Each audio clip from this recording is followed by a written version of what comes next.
вече ползвам вашите услуги и почнаха да не ми стигат минутите. 1000 минути имам, днеска сметам, утре сметам, изчислявам и всеки ден или ми не достига. До 40 лева сметка плащам. 1000 минути, 15 лева такса, 40 лева. До кога така с тия сметки? До кога? Ще се преместят в друг оператор. Няма да се местите, господин. Ама не е възможно така. Имаме решение точно за вашия случай, нашия иновативен план резерв. Резерв. Какъв е този резерв? Сега ще ви обясня.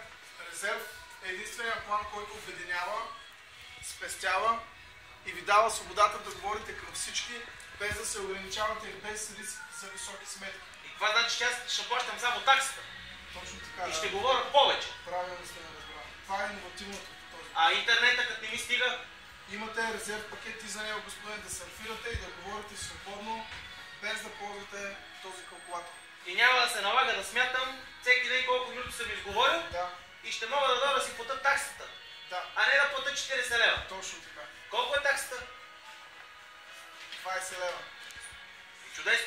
20 лева. Устройва се. Това е моят план. Добре. Няма да